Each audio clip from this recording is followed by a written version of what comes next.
ఓం శ్రీకృష్ణాయ పరమాత్మనే నమః. నవమోధ్యాయం 3వ శ్లోకం. అశ్రద్ధదానాః పురుషా ధర్మస్యాస్య పరంతప అప్రాప్య మాం నివర్తంతే మృత్యు సంసారవర్త్మని. అశ్రద్ధదానాః పురుషా ధర్మస్యాస్య పరంతప అప్రాప్య మాం నివర్తంతే మృత్యు సంసారవర్త్మని. ఓ పరంతప, ధర్మ మార్గం నందు విశ్వాసం లేని పురుషులు నన్ను పొందజాలరు. కనుక వారు మృత్యు రూప సంసార చక్రమున పరిభ్రమించుచుందురు అన్నాడు భగవానుడు.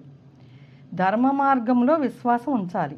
విశ్వాసం ఉంచకపోతే మనమేమీ సాధించలేము. విశ్వాసం ఉంచాలి. అప్పుడు మృత్యురూప సంసార చక్రములో పడుదురు అంటే అర్థం ఏంటంటే మనం అర్థాన్ని అన్వయించుకోవాలి. ఏ పని చేసినా మనం ధర్మం ఏంటి, అందులో అధర్మం ఏంటి అని చూసుకోవాలి. అది మనకి సక్రమమైన మార్గంలో వెళ్తున్నామా లేదా. ప్రతి విషయంలో కొన్ని విషయాల్లో మనం ధర్మము చూసుకోకుండా నడుస్తాం, కొన్ని తెలియక నడుస్తాం. ఇప్పుడు మనం నడుస్తూ ఉంటాం, కాళ్ళ కింద మనకి ఈ తెలియకుండా ఎన్నో చనిపోతూ ఉంటాయి. అది మనం తెలియక చేసేది మనం.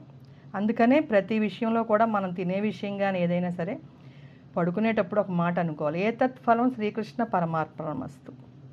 ఏదో ఒకటి దేవుని తలుచుకుని మనం ఏదైనా సరే ఆయన మీదే వదిలేస్తాం భారం. ఆయన మంచి అయినా చెడైనా. అది తెలియక చేస్తే. తెలిసి మనం ధర్మ మార్గంలో వెళ్ళాలి, అధర్మంలో వెళ్ళకూడదు.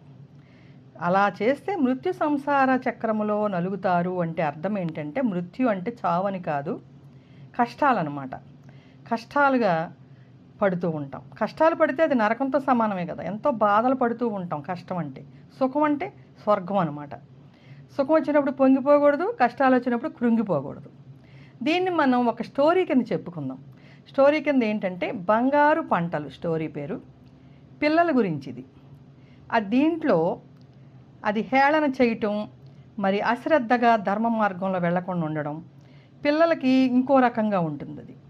అది ఎలాగనేది చూద్దాం. ఆ రోజు ఏంటంటే బళ్ళో తెలుగు దినోత్సవం జరుగుతుంది. ఆడపిల్లలు లంగా ఓణి వేసుకుని, మగపిల్లలంతా చక్కగా లాల్చీ పైజామాలు ధరించి సాంప్రదాయబద్ధంగా తయారై వచ్చి పాఠశాల ప్రాంగణంలో ఉన్న ఒక పెద్ద మర్రి చెట్టు కింద చిన్న వేదికని ఏర్పాటు చేసుకుని ఆడపిల్లలందరూ అక్కడ నిలబడి రాష్ట్రగీతాన్ని ఆలపించమన్నారు. మన రాష్ట్రగీతం ఏంటి? మా తెలుగు తల్లికి మల్లెపూదండ, మా తెలుగు తల్లికి మల్లెపూదండ, మా కన్న తల్లికి మంగళారతులు అని చెప్పి పాడుతూ ఉన్నారు. బంగారు పంటలే పండుతాయి అని పాడుతూ ఉంటే మగపిల్లలందరూ హేళన చేస్తూ ఉన్నారనమాట. అందులో ఒక అతను, వేణు అని ఒక అతను, ఆ పిల్లాడు వెక్కిరిస్తూ మాట్లాడాడు. ఏంట్రోయ్, పంటలు పండుతాయంట, బంగారు పంటలు. పాట పాడితేనే పంటలు పండితే ఇంకా పంటలు పండించడం ఎందుకురా రైతు అని హేళన చేస్తూ ఉన్నాడు. సరే, పాట పాడేశారుగా వీళ్ళు, వెళ్ళి పంటలు పండాయని చూద్దాం అని వెక్కిరిస్తూ హేళన చేస్తూ ఉంటే ఆ పాటలు పాడేవాళ్ళలో ఒక అమ్మాయి వెళ్ళి మాస్టర్కి చెప్తే ఉండమ్మా అని చెప్పి, పిల్లలకి ఏంటంటే వాళ్ళు చెప్పినట్టు తెలియకూడదు, పర్సనల్గా చెప్పాలన్నమాట మాస్టర్కి.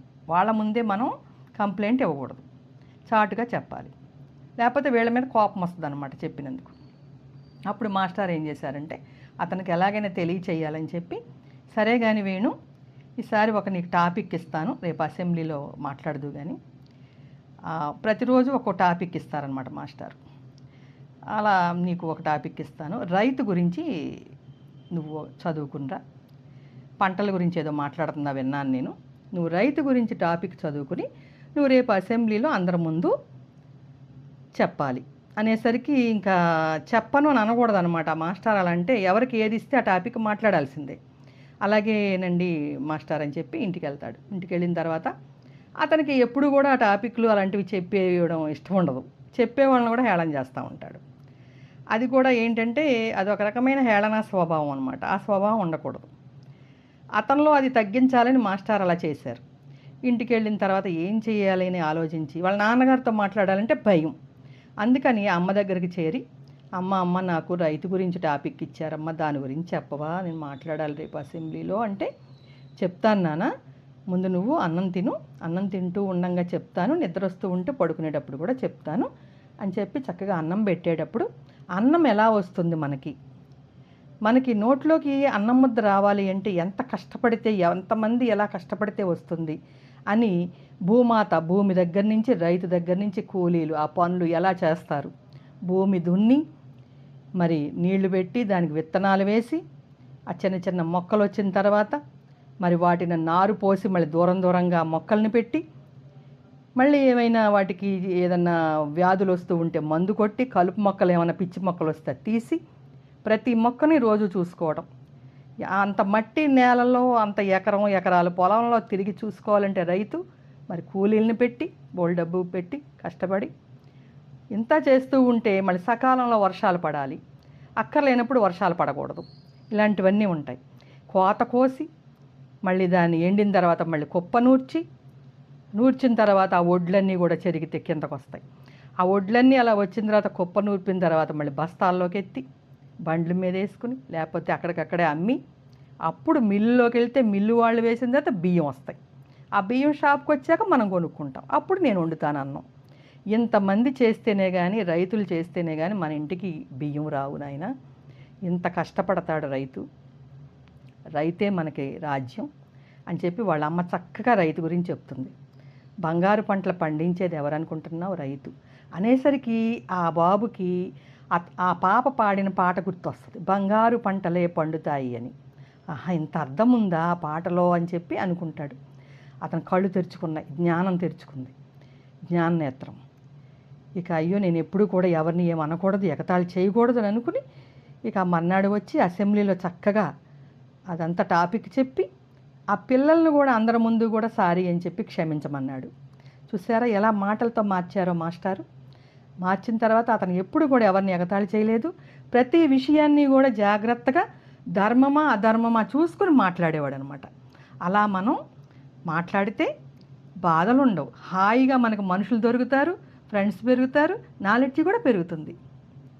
బంగారు పంటలు పండినట్లుగా మనలో ఒక బంగారం లాంటి జ్ఞానం, ఒక జ్ఞానోదయం అవుతూ విచ్చుకుంటుంది.